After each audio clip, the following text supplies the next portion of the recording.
2 décembre 1953, comme convenu, Miguel m'a rejoint à la sortie de la ville. Il a enfin accepté de m'accompagner chez ceux que l'on ne nomme pas. Il ne veut pas que je le filme. Il a longuement parlé à ma vieille voiture en lui disant que nous allions faire un long voyage, mais qu'elle n'irait pas jusqu'au bout avec nous et qu'il fallait qu'elle nous pardonne.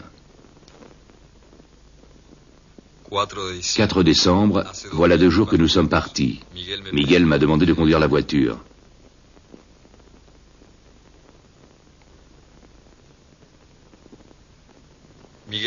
Miguel a accepté la caméra depuis que je l'ai assuré que ce film ne sera vu qu'une fois que l'un de nous deux sera mort.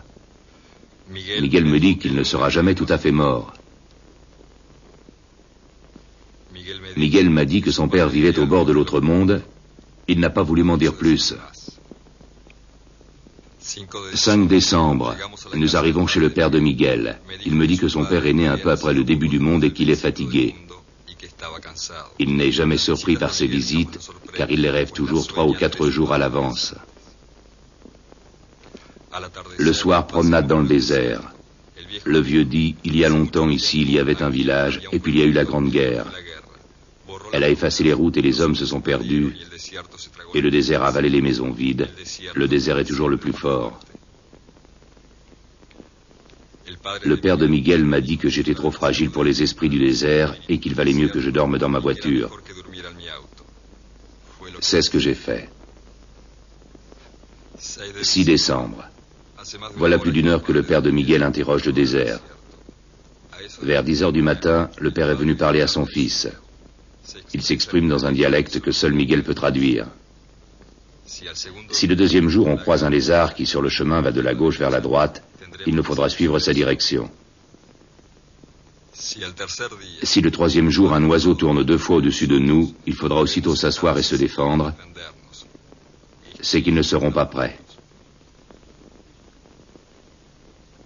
Si la 4e nuit, un vent glacial vous réveille, c'est qu'ils veulent vous éprouver et qu'ils ont demandé à la mort de vous éventer avec son voile.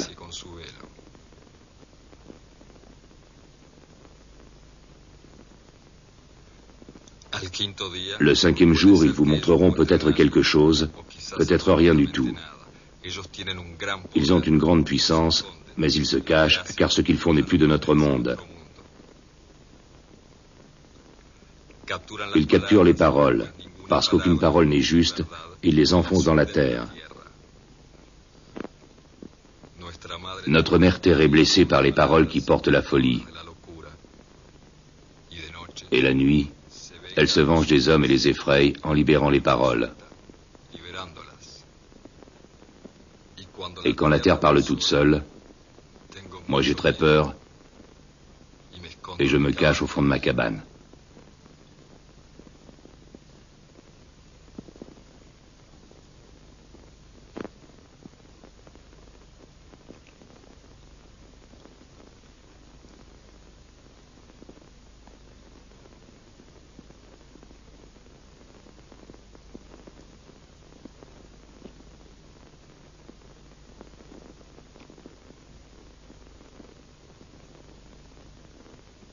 « 7 décembre.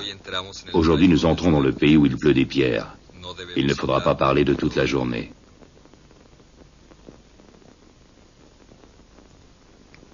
8 décembre. Nous venons de croiser le lézard. Maintenant, il nous faudra suivre cette direction. Halte en fin d'après-midi. J'ai du mal à croire qu'il faille suivre un lézard. Miguel me dit que ce n'était pas qu'un lézard.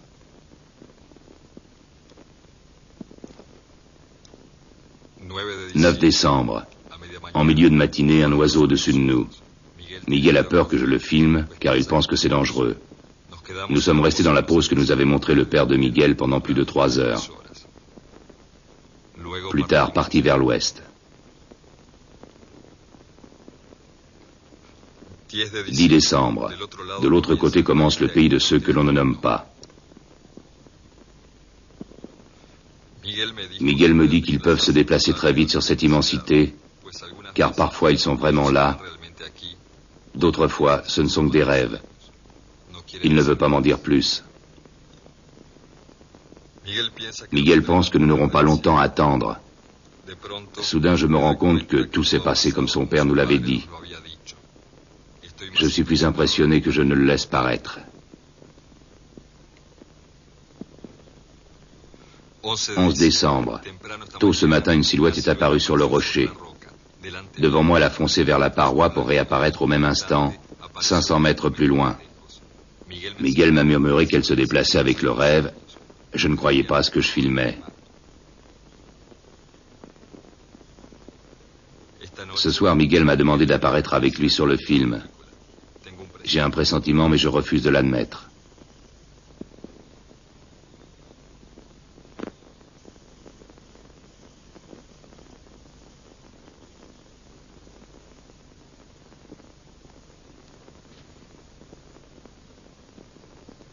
« 12 décembre. Tôt ce matin, deux silhouettes sont apparues. Au moment où j'ai vu Miguel sur le rocher, il m'a murmuré « Le temps n'est qu'une illusion ». Je me suis tourné vers lui, mais il n'était plus là. J'ai filmé par réflexe. Quand je suis revenu sur le rocher, il était déjà vide. Je les ai alors cherchés là où la veille j'avais vu la silhouette. Je les ai retrouvés sur le rocher. Ils m'ont donné l'impression de disparaître dans la pierre, et puis je les ai revus à environ 5 kilomètres de moi. Au bord du précipice, ils regardaient leur future destination. J'ai cru qu'ils allaient me faire un signe, mais ils ont de nouveau disparu. J'ai su que je ne les reverrai jamais. Plus tard, je suis allé sur le rocher où je les avais vus, et j'y ai déposé le sac de Miguel. S'il restait des traces, elles devaient être sur le sable du plateau, mais le temps d'y arriver, et le vent les aurait effacées. Il n'y avait plus que mon film.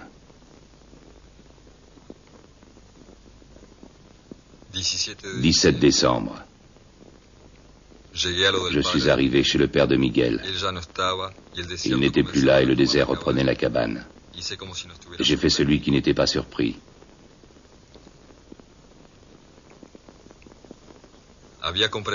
J'avais compris que tous les êtres n'ont pas la même portion de temps à utiliser et que ceux qui peuvent le dilater deviennent des fantômes. Plus tard, je me suis filmé en train de nettoyer la voiture et puis j'ai eu envie de me filmer jusqu'à la dernière image pour me rassurer, pour me persuader que je n'étais pas un de ces fantômes dont me parlait souvent Miguel. Un de ces êtres qui reviennent de l'inconnu pour nous délivrer des messages que parfois nous ne comprenons pas.